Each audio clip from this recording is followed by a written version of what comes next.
자상한 강사실에 오신 것을 환영합니다. Welcome, ladies and gentlemen, distinguished guests. We will now begin this month's Embassy Speaker Series. Please welcome Ambassador of the Republic of Korea to Canada, His Excellency Cho Hee-young, for the opening remarks.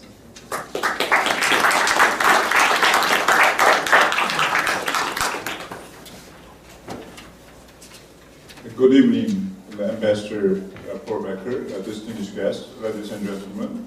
Thank you very much for your participation in the Embassy Speaker Series this evening. As you know, this year is a very special year for both peoples and both countries. This year marks the 50th anniversary of the diplomatic ties between our two countries and the 60th anniversary of the Korean War Armistice. In honor of this special year, our two governments announced that this year is the year of Korea in Canada and year of Canada in Korea. In addition, the Veteran Affairs Canada designated this year as the year of Korean War veteran. To commemorate this special occasion, our embassy has planned to prepare the embassy speaker series to share insights and perspectives of some of the Canadian prominent dignitaries who have long been engaged in the relations between Canada and Korea. I'm very happy and I'm very pleased to host the third lecture this evening, which will explore the role of the constructive power in international diplomacy. In recent years, there are active discussion on middle power diplomacy among emerging countries in the international community. This notion has been embraced as a way to define their roles in the region and in the world. Along these lines, the middle power diplomacy has become an important feature of Korea's approach to the outside world. The proliferation of weapons of mass destruction, terrorism, cybersecurity threats, the global financial crisis, and climate change are all issues that great powers alone cannot resolve. They are the issues that require international, unprecedented international cooperation. In today's world, a group of like-minded countries can lead meaningful change. They can do so through shared goals, through creative ideas and flexible strategies, and through cooperative leadership. Indeed, the solving today's challenges will require that constructive powers like Canada and Korea play a greater, more active role alongside major powers. To further discuss this topic, we are both privileged and honored to have the esteemed Ambassador Heinbecker with us to share his insights and perspectives on international relations. As we all know, Ambassador Heinbecker is a distinguished Canadian diplomat and a highly respected representative to the United Nations. But what you may not know is that Ambassador Heinbecker, upon graduating from Wilfrid Laurier University, turned down a promising football career in the Canadian Football League for a calling with the Canadian Foreign Service. The rest, they say, is history. Over the 38 years, Ambassador Heinbecker's career took him Turkey and Sweden to France and Washington and to Germany as the Ambassador of Canada. In Ottawa, he served as Prime Minister Moloney's chief foreign policy advisor. As an assistant deputy minister, he advised Foreign Minister Lord Axelrod, helped end the war in Kosovo, and was the lead negotiator in the Kyoto Protocol. In 2000, Ambassador Heinbecker was appointed permanent representative to the United Nations, representing Canada in the UN Security Council. Ambassador Heinbecker is currently the director of the Center for Global Relations at Wilfrid Laurier University and a distinguished fellow at the Center for International Governance Innovation in Waterloo. I'm sure we will all learn a great deal from his unique perspectives on Canadian foreign relations and international relations. Welcome, the Ambassador Heinbecker.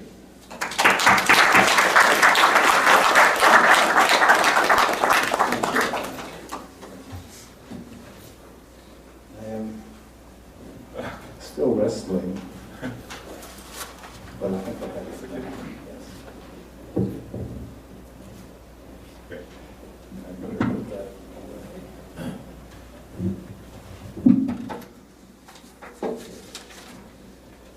Thank you very much for that introduction. I was very pleased to hear the reference to my football days. I was also pleased that you didn't say what year that was.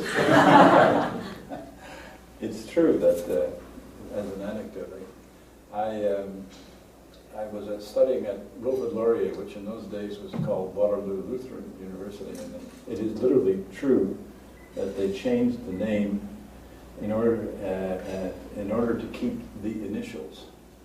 The school was known as WLU, and instead of, when they decided that they didn't any longer wanted to be Waterloo Lutheran University, they had to find another name, and they found Wilfrid Laurier University.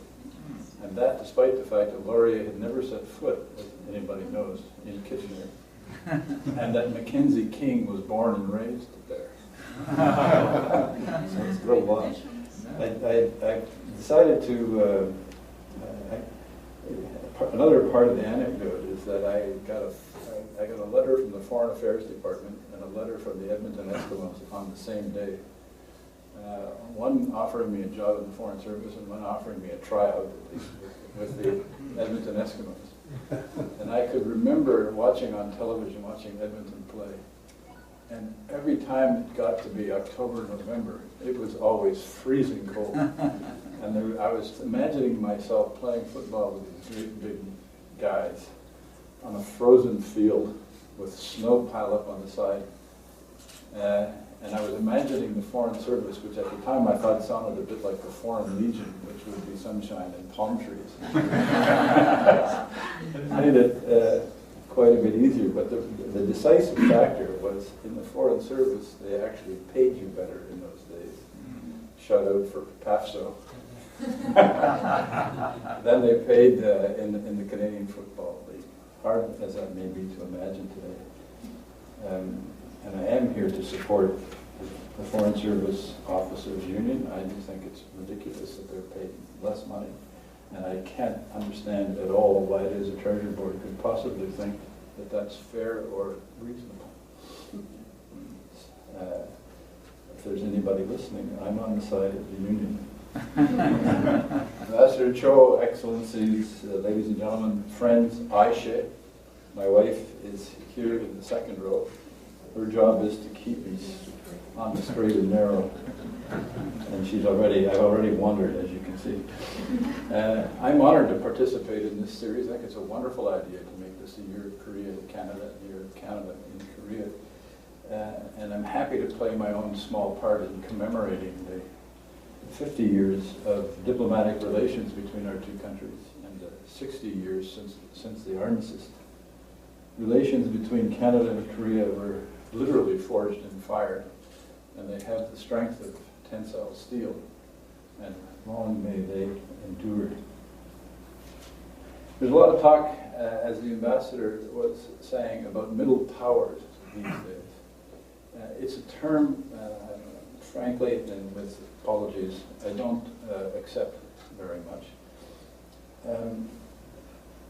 I don't think Korea is a middle power, and I don't think Canada is a middle power. And I'll tell you why.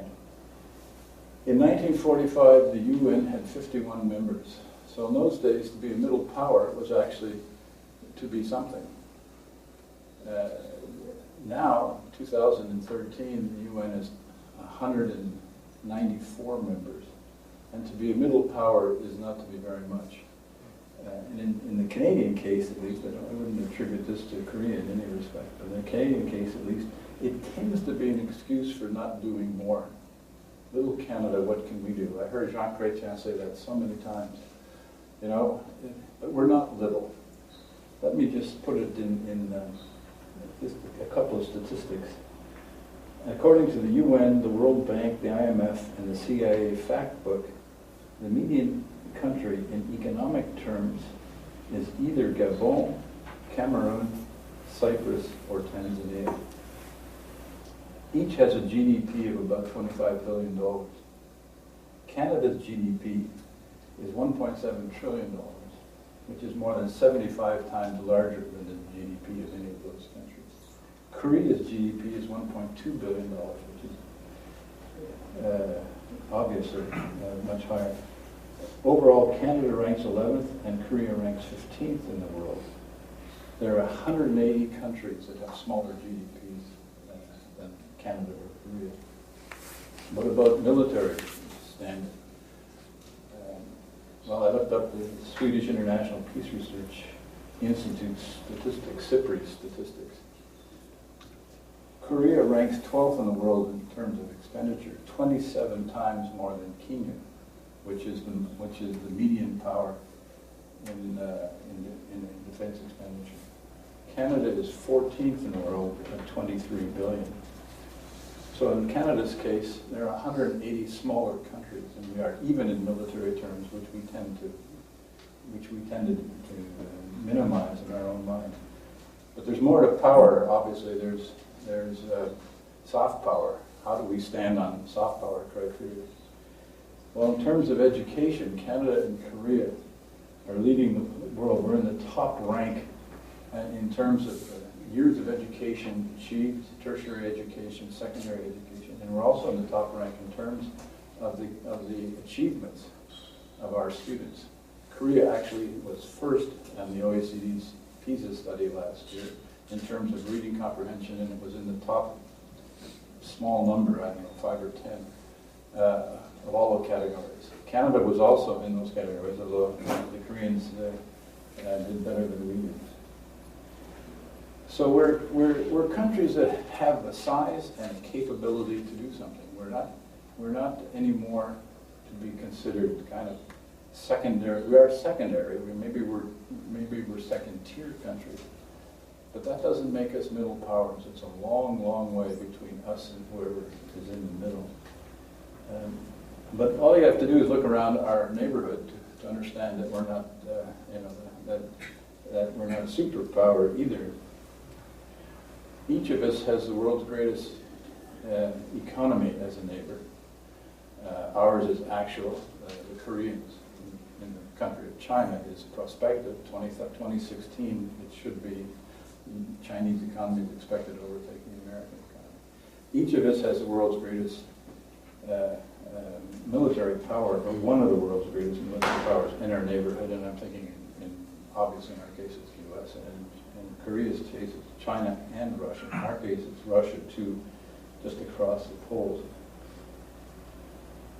So if we're not constructive powers, and we're not superpowers.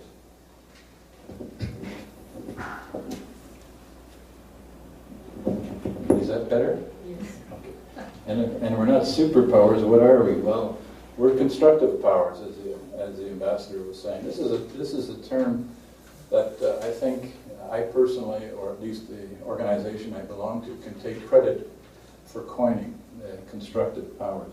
We were trying to find a term that was not middle power because we thought it was no longer accurate, and obviously wasn't superpower. It wasn't quite major power, but constructive power we thought probably better characterize what we are. We have the easier neighborhood to live in than Korea. But we both need a world governed by laws and by norms of behavior and not just power.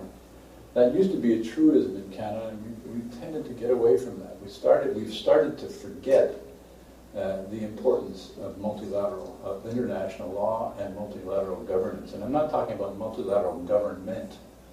I mean governance in the terms of the treaties, the institutions, the innovations that have come into being in about the same amount of time as the Armistice with Korea. A word or two about the UN. A day hardly goes by in Canada when somebody isn't deprecating the UN. It's actually quite politically popular, especially on the right.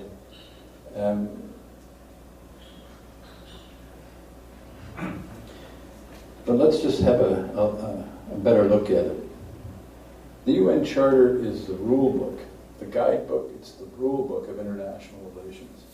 This was an attempt by our parents and grandparents' generation to create a system of governance based on law, not on power. It takes into account power, but it's also trying to promote rules-based behavior. Even with its flaws, and it has flaws. And I'm not speaking of the UN at the moment, I'm speaking of the Charter. Even the Charter has flaws, not least of which is the fact that it gives some of the superpowers vetoes. And those vetoes they use in cases where their own national interests are not directly affected.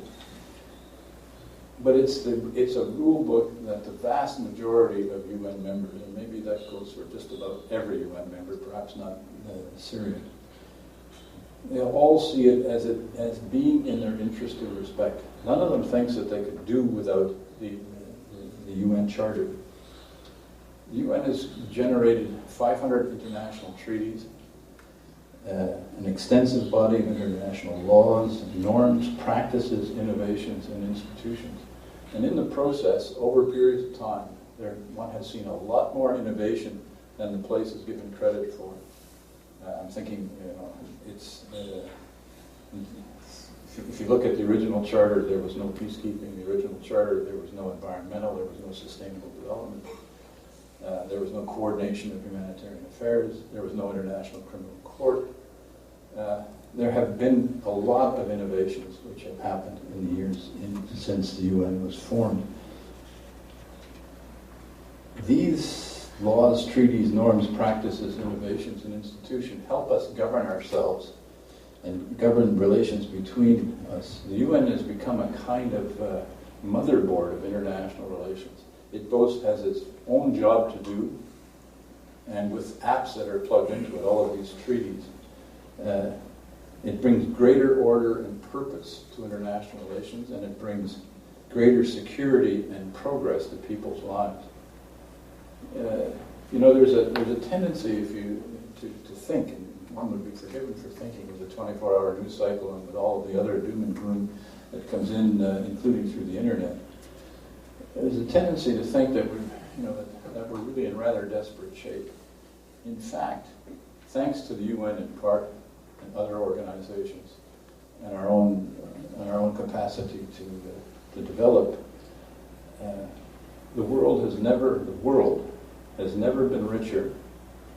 It's never been healthier. It's never been safer.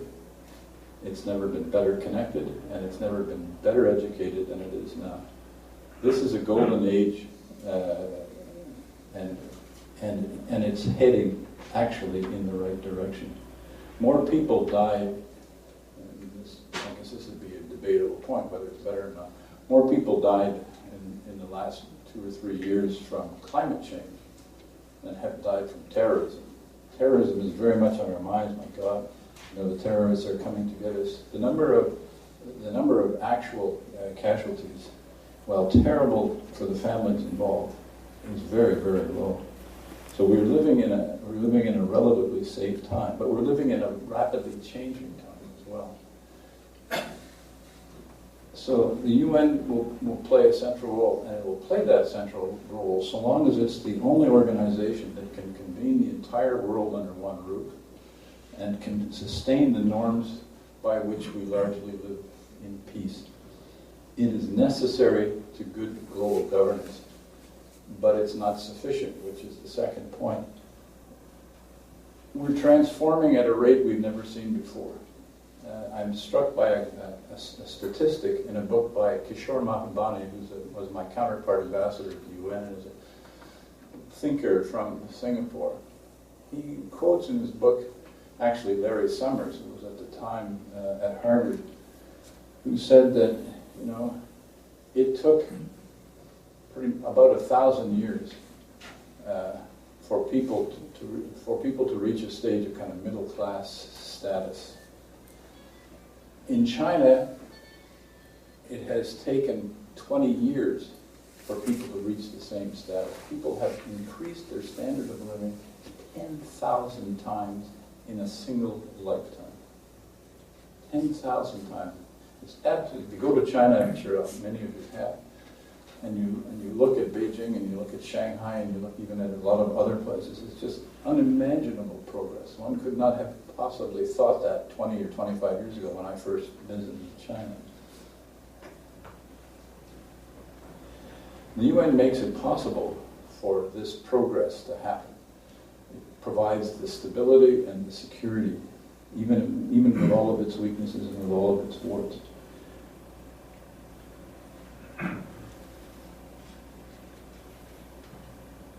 How effectively how well we live depends on how well we're governed. If there ever was any doubt about that, it can't be anymore.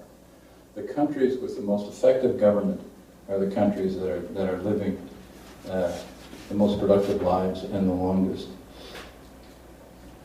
But it's a difficult world we're living in. It's a complicated world we're living in. The UN is not enough. The G20 is not enough. The G8 is not enough. The G7 is not enough. The G2 is not enough. There is a temptation to start thinking that there's going to be a G2, China and the United States, and they will look after things. But I don't think that that's a valid perspective, and I don't think that because we've seen how invalid the G8 became. We've seen that the United States, Russia, Canada, Germany, Britain, and so on were not enough. So if you're now looking at the larger picture, if you're leaving out India, if you're leaving out Japan, if you're leaving out Korea, if you're leaving out Indonesia, Pakistan, Brazil, you're not going to be able to achieve what you want to achieve. It doesn't matter how powerful those two countries are. They are not sufficiently powerful to run the world on their own. The United States and China, too, are going to find it necessary to share authority, and they're going to find it advantageous to cooperate with others. And they're going to find it advantageous if others cooperate without them, which may very often happen. We are beginning to see a kind of withdrawal in Washington from some global affairs. There's talk about what are they going to, basically have left Europe. Are they going to also leave the Middle East? Is the shale gas and the oil revolution and American energy security, does that mean that they can lose interest in the Middle East? Some think so. What about the pivot to Asia? What does that mean?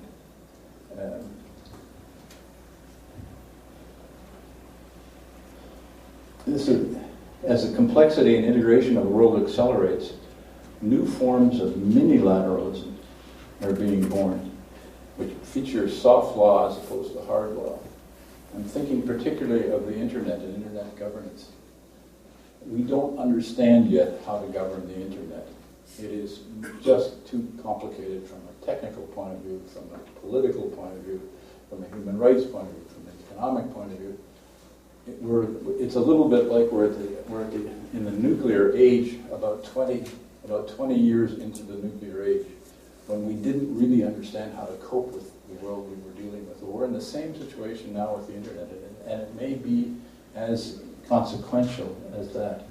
It takes time to get to understand how to govern this rapidly evolving system, and I think governments are not there yet. So we're in the business basically now of norms and guidelines, non-binding resolutions of one kind or another, because otherwise we risk making treaties and laws that are going to get in the way of our development. The G20 is one obvious example of minilateralism. It's not clear to me yet whether it's going to be a maxi G8 or a mini UN. And the maxi G8 is the good one in my judgment. If it's going to be a place that has the capacity to bring major players together to try to resolve issues. We thought that was going to happen during the financial crisis. And while there was a crisis, and when the wolf seemed to be outside everybody's door, there was a willingness to cooperate. But as soon as the crisis eased, so did the willingness to cooperate. And the G20 has become much less important than it might otherwise have been. Much less effective, in my judgment.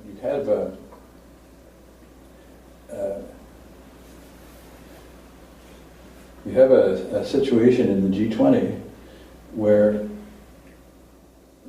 control has been lost to the finance ministries of the world. People have decided that this is about finance, and they have to get this right, and they can't do anything else until they get the finance story right. The difficulty is they may never get the finance story right. And they're losing an opportunity to use the G20 to look at questions like climate change, to look at questions like UN reform, to look at questions like internet governance. You have the most powerful countries in the world there, not all of them, but you have enough of them that if they can reach some kind of an agreement, it will probably commend itself to the rest of the membership. Not necessarily, but quite possibly. But even the G20, were it to work the way it's wanted, is not going to be enough. And here's where I see the room for the constructive powers. These are countries that are not great powers by traditional definition, but nonetheless have compelling strategic interests, which have economies that can bear the weight of leadership, that have military capability that makes the world take them a bit more seriously, and has the diplomatic strength and the diplomatic prowess to make a difference in the world. That's what. So you take those capabilities and you begin to have an opportunity to make a difference.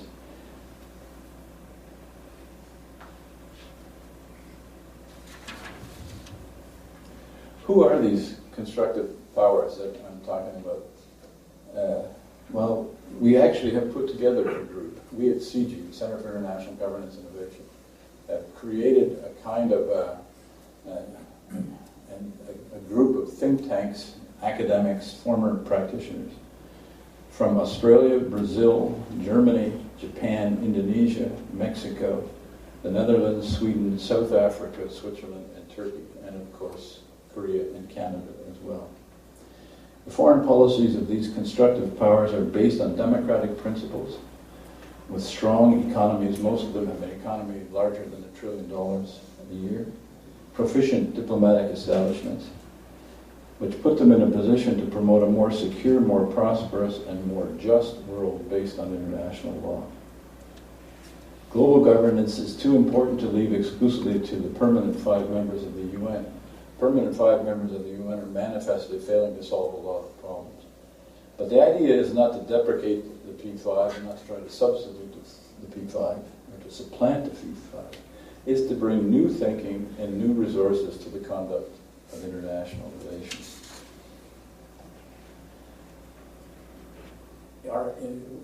We've had, under something called the Constructive Powers Initiative, we've had a meeting.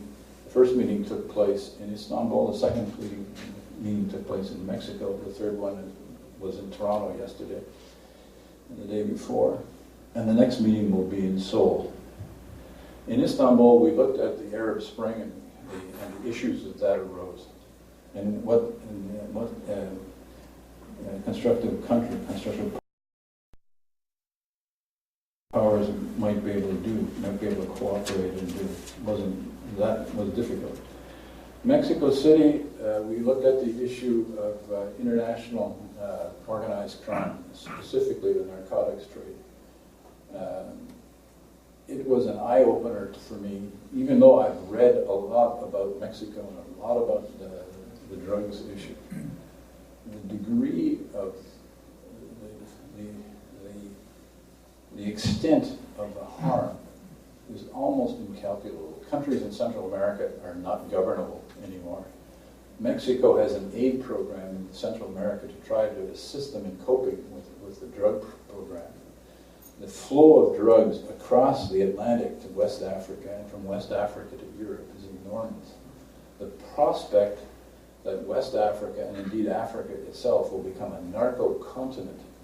This is a continent with weak governance structures, and the drug trade generates vast amounts of money, and you have both a rising middle class in Africa who could consume drugs and a criminal sort of networks that can work very effectively in delivering drugs into Europe. So it's really an extremely dangerous issue. We don't see in Canada. It's one of those things which is surprising to me. It somehow keeps falling off our radar, as though the kids killing each other in the street had nothing to do with drugs, nothing to do with Mexico, nothing to do with Colombia and Peru and Bolivia. This is all integrated. The number of people who've been killed in sort of drive-by shootings in Vancouver, for example, is related to that. So these are issues that are not being adequately looked at internationally, and where countries like the constructive powers could make a difference. In Toronto, we looked at cyber security, internet governance, and digital diplomacy, and it was a fascinating discussion. Internet governance is the next great issue. And as I was saying at the beginning, nobody really knows what to do with it. Nobody's in charge, nobody's in control, and indeed from the perspective of civil society, nobody should be in control. But you were beginning to see a very sharp division between the countries who want the internet to be as free and accessible as possible with as few controls as possible, and other countries who take the view that there is a need to control information.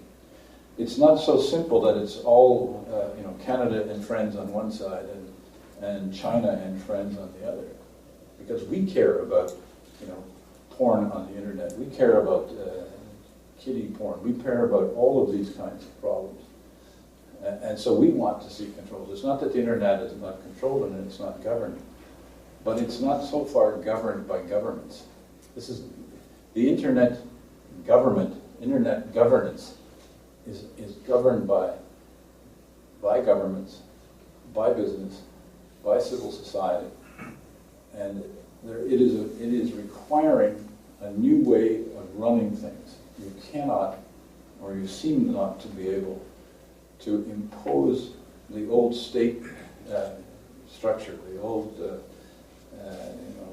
Westphalian structure on the governance of the internet. Not only that, but if you tried to do that, you would find that there are non-state actors who could cause enormous harm. It's not just that the states have the capability. One of the differences with nuclear weapons was that you knew that you had to have a state with a lot of money and a lot of technical expertise, and who could create a weapon that would scare you. In this particular case, you can see denial of service attacks. You can see all sorts of things happening. I was told by the experts that whatever the banks tell you, your money is really not safe. It is possible for determined criminals to get after your bank accounts. And one of the things that happened in the last couple of days was the big theft from, they got caught, but the theft from American Express and the Visa card company, the banking machines, because they had managed to steal somehow the information inside bank cards, at least inside credit cards. And they were able to steal $40 million in a day by people actually going to banking machines and taking the money out. They were caught, but it's an indication of how difficult this issue is. When the next stop on this this Constructive Powers initiative is in Seoul, and in Seoul we haven't quite figured out what the agenda is going to be, but it's probably going to have to do with development, as the G20 did in Seoul a couple of years ago. So I don't want to talk too long. I'd much rather answer questions than talk, but I thought I'd give you a little bit of sort of what I'm thinking and why. The world is transforming itself at a rate never before seen. A return to the status quo ante is not on. We're going into a new world. The UN will be necessary to the governance of that world, but it will not be sufficient. As the complexity and integration of the world accelerates, new forms of governance will have to be found to complement the UN, not to replace it, but to complement it. This will include new forms of multilateralism, minilateralism, like the G20, bilateralism, China, United States, Canada, the United States, Korea, China, Korea, Japan, and multi-stakeholderism. That is to say, governance by people who heretofore haven't been thought to be in the government business. This world offers great opportunity and commensurate responsibility to countries that have the economic strength, the military capacity, and the diplomatic expertise. And I guess I would add the intellectual expertise. Those countries can make a difference. Canada and Korea, historic partners, constructive powers, have a lot to contribute and much to gain from contributing. Because while we're not superpowers, we are super countries. Thank you.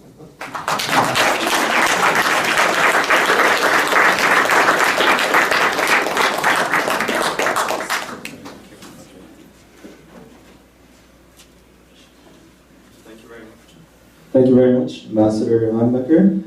Now we would like to proceed to the Q&A session. If you have any questions for our speaker today, please raise your hand and one of us will bring you a mic and you can pose your question to Mr. Heinbecker.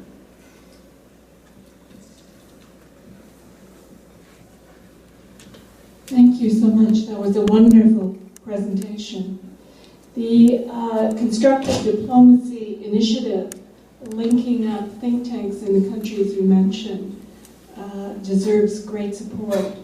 My question is, how is it funded? And also, the papers that emerge from the meetings and between the meetings of the think tanks, are they available on your website publicly?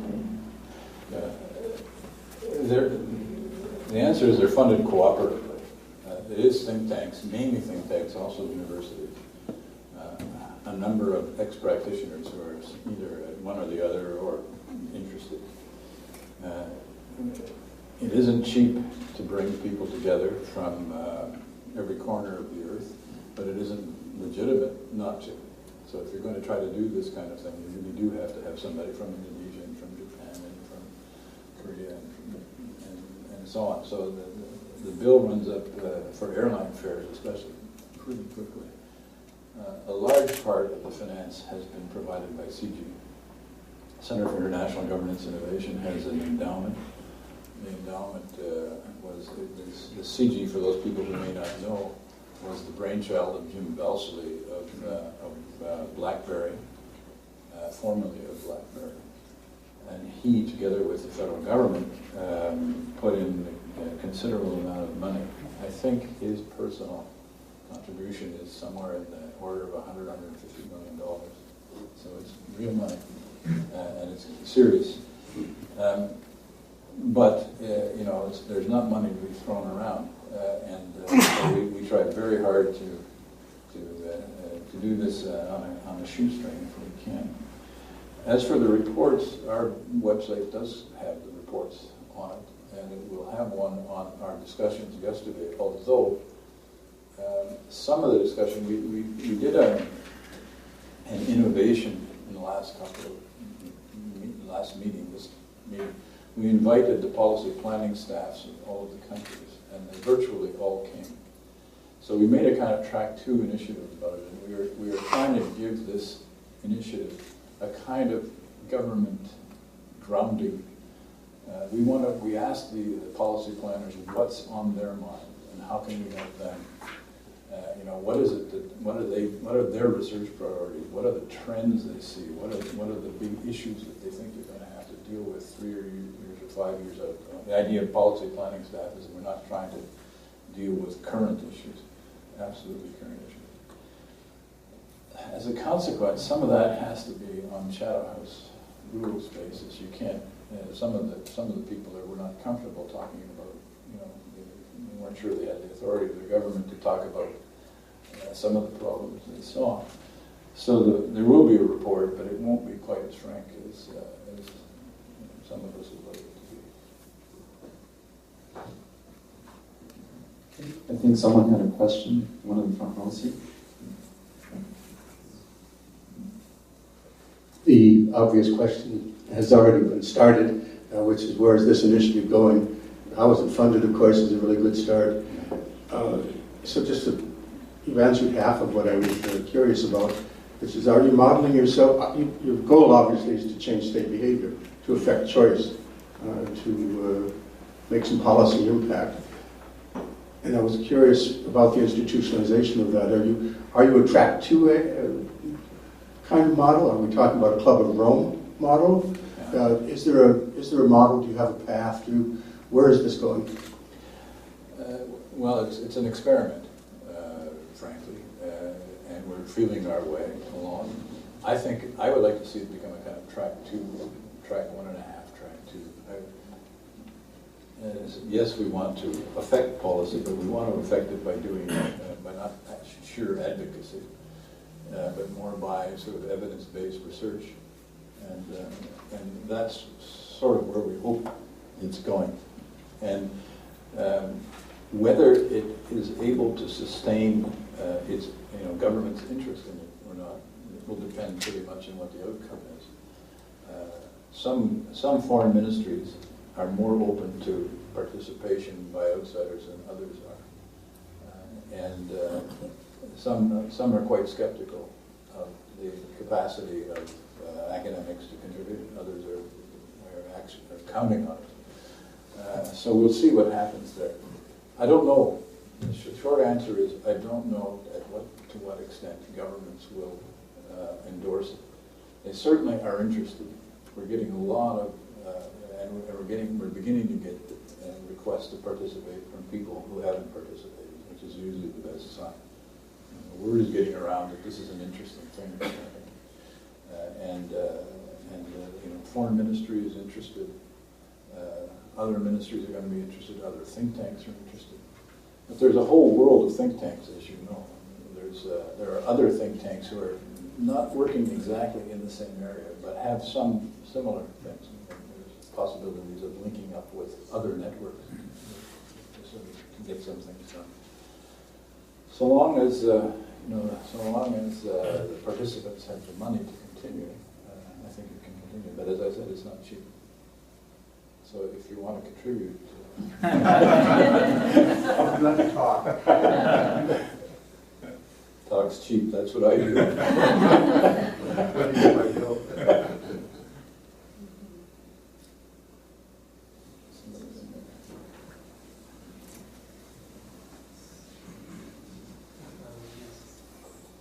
Hi, my name's Rob Brandon. I teach computer security at the local college here. So I thought I would ask a question about that. In the last 5 years, there have been numerous instances of cyber espionage, such as GhostNet or Red October, as well as cyber attacks, such as the attack on the uranium enrichment facility at the Natanz in Iran, and the recent Dark Soul malware in South Korea. I'm wondering to what extent is international law deficient in being able to handle a crisis. For example, if one state claimed to have clear evidence of an attack on, say, an electrical grid, gas pipeline, or stock exchange, is there any potential for that to be not well handled by the existing structures of international law? You almost think it's almost certain that it's not going to be well handled in the current circumstances. There's a lot of cyber espionage going on, and some of it is regarded, there's a fair amount of cyber hypocrisy involved in that as well. It's not as though, to be frank, only the Chinese are carrying out cyber espionage. It's happening and has been happening. Anybody noticed the National Security Administration in Washington was 80,000 people when I lived there 20 years ago. So the idea that there's, that the espionage is all falling on one side is probably wrong. There may be different goals or different purposes, but there's a lot of espionage.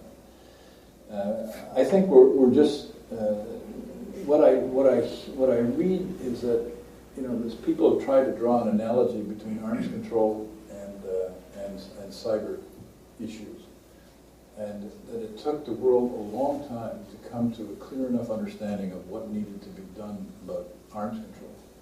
How you could get the first treaty on arms control was not until in the 60s. The Outer Space Treaty was in the 70s. The SALT Treaty was in the late 60s. The Non-Proliferation Treaty was also in the late 60s. So it took quite a long time for people to get their brains around what the issues were and what could be done about it. And the cyber issue, I must say, in my judgment, is it has some similarities, and it has thankfully, some things that are not so similar. A nuclear weapon is capable of destroying more than most cyber attacks are ever going to be able to do. So there is you're not talking about the same level of catastrophe. Maybe you're talking about something like with the impact of chemical weapons or biological weapons, but not nuclear weapons. So that's one thing. But the amount, and I think the Stuxnet issue is a serious one because it was the first time that seems to have been claimed by a government that it went in and played with infrastructure of another. Maybe I've been missing some other major ones, but this is a big one. Whatever you think of the Iranians and the Iranian program, and however much you might be happy with it being delayed, and I think we all are, it does open up the prospect of retaliation. All the brains aren't on our side. And it is, one imagines there's very little has been done to protect the critical infrastructure in our country, for example. And the possibility that somebody could play with that from a distance, make reactors overheat or interfere with air traffic control or lots of other kinds of things that could be done is worth worrying about. So I think we haven't got our minds around it yet, but I think it's urgent that we do it. And what I hear from sensible people is that we shouldn't be trying to create a treaty or treaties now, but we should be working kind of on norms, things which are what they call soft law, things that, voluntary participation rather than kind of mandatory participation and things like that, till we get enough of an intellectual handle on the issue that we can proceed more effectively. And in some senses, it may not happen. We are talking about dispersed, distributed power centers that aren't all governments. Some of them are companies. Some of them are kids in their parents' basements. But it's extremely important, but very hard to deal with.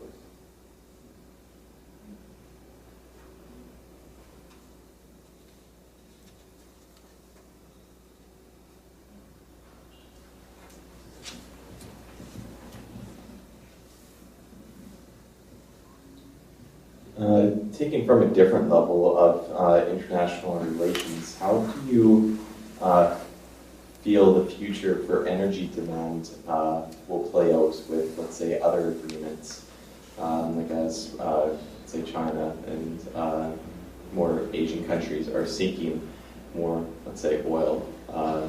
How will that play out? Well, the first thing that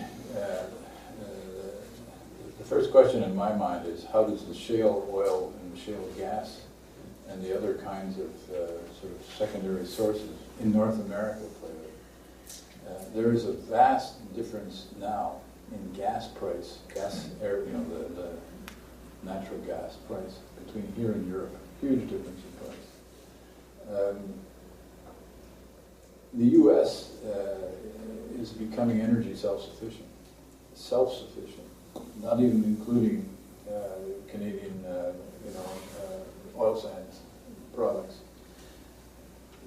The Bakken fields in North Dakota are enormous, as you know. So what happens on this continent is going to be very interesting. I don't know what to make of the Keystone issue, for example. Our oil is selling at a discount. The discount is less than it used to be, but it's still selling at a considerable discount. And if we try to pump more oil into that pipeline, how do we get the price to go up instead of down when everybody else is pumping oil into it? So to my mind, there's a real issue there. The Europeans have decided, if they can, not to take our oil. Their European Energy Directive would effectively block Canadian exports to Europe. So it's a long way from the east coast of Canada to Asia if you're shipping oil. If you want to ship oil westward across Canada, I think the prospects got better last night. But at the same time, the last I looked at, there was 42 First Nations territories between the ocean and the oil. And that is not going to be solved anytime soon, those issues. So we have some serious problems. It may be that they will get solved. As I was saying in the discussion, if the United States feels, one of the peculiarities about American foreign policy is that they've never really been dependent on Middle East oil, but they seem always to have thought they were and to think they are. They're really dependent on Canadian oil, but to be a superpower, as we have been advertised, you have to be able to turn the tap off as well as turn it on. I don't think anybody in this country would dare do that. But if the Americans come to the realization that they really are self-sufficient, or virtually self-sufficient, what does that do to their interests in the Middle East? Do they really care as much? Do they just leave it to the Europeans to look after the situation as best they can? They have much bigger fish to fry in geostrategic terms in the Pacific than they have in the Middle East. So maybe there's, what does that do between relations with China? And does the United States remain as a kind of balancer and pacifier? The U.S. Navy being, you have China, Japan, Korea, and the U.S. Navy providing stability. So if the U.S. Navy, does this increase the role of the U.S. Navy? Does it become a competition of some kind? I'm not quite sure what it all means, but it clearly means that times are changing. There's a general academic view that China has become more aggressive in the last 2 or 3 years. The South China Sea is claiming territory that it didn't used to claim, or if it claimed, didn't make much of a fuss about it. But if you look at it also, other than that, I don't think that you're seeing them being terribly aggressive. It's just part of what's happening is China is becoming so big that anything they do is going to bump up against somebody.